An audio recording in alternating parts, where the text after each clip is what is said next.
Okay, so it's interesting. It seems like a lot of people really resonated with the episodic branded content. So how do you, Dami, how do you actually create a group of raving fans that want to love your product? Well, my question would be this. You have to look at the different formats that would be applicable to your business model. So for example, for food, when you look at some of the core human needs, it's love and sex and food and sleep, right? Essentially, there's a few other things and also fighting and physical fighting, right?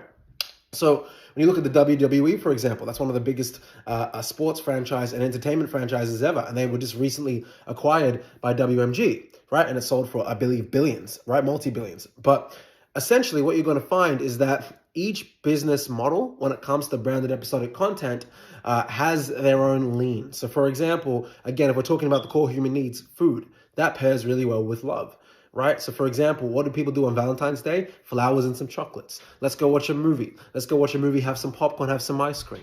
What do you do when you're on a date? You have some gelato, right? So what you're doing is you're pairing some of those core human needs together. So with food, love related or dating related or relationship related episodic content is incredible and very useful. Now, if you have like a service-based business, let's just say you have a consulting package or consulting services, right? Then an example of branded episodic content could literally be, I would say, some sort of game show, right? Where, you have someone come in, and this is just a really, really rough example. You have 4 people that are like judges, and then you have different contestants. And those different contestants are across different industries. And the 4 judges are able to say, this service solves this, this, and this. 3, 2, 1, and like you guys can get creative with it. There's ChatGPT. There are a gazillion content formats on Jubilee, Quasar Central, my production company, Cut, and other businesses, and other content formats like Mr. Beast, etc., where you can be like, what is the budget I have? Maybe the budget is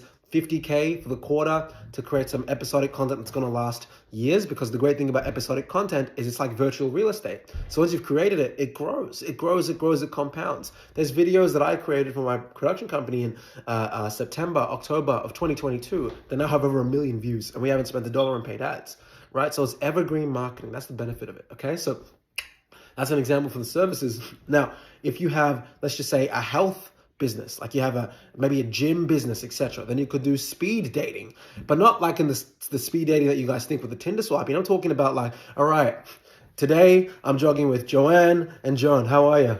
Yeah, look, yeah. So how'd you get into sports? And all while they're jogging, and then the next scene is them lifting weights, and the next scene is them doing stretching. All while they're doing all this physical activity, there is product placement of the gym in the background, or like certain products or protein shakes, etc.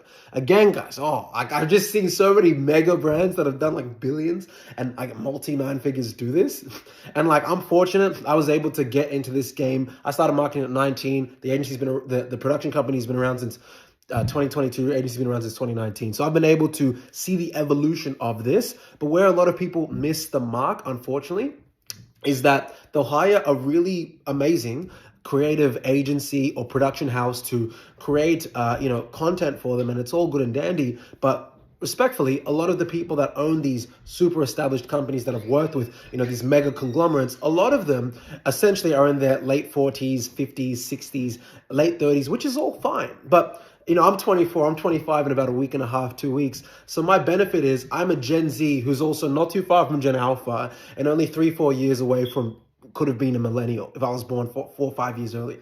So I'm at the intersection of essentially the biggest consumers and purchasers of the present and soon to be the future. So the benefit of that is I have my finger on the pulse of what is heating up content-wise, and I also have the skill set to be able to say, hey, business owner, yes, I'm good at marketing. Yes, I've done the sales thing. Yes, I've climbed the corporate ladder to the head of whatever role, etc. But I'm also a Gen Z with my finger on the pulse of content because I do this for my production company and other businesses as well, right? So the benefit of this, guys, is you need to be able to think, okay, what content format is going to be relatable and digestible to the industry in which I am in, and then you use it as the template to then build on top of it. Again, this is high-level stuff. If you do want some help, drop a comment, say, Dami, reach out, or you can click the links in the description. But if you guys can nail this and you build some episodic content over the next 1-2 years, you will become a juggernaut in your industry with less expenditure and more creative community building trust-based thinking, which is what business is all about, right? It's about people wanting to trust you as a provider or as someone that is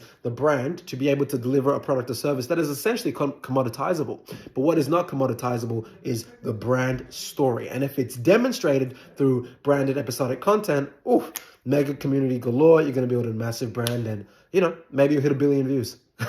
If you guys want some help or you want to learn more, like, subscribe. I post a lot of content like this. And of course, guys, think mega. Peace.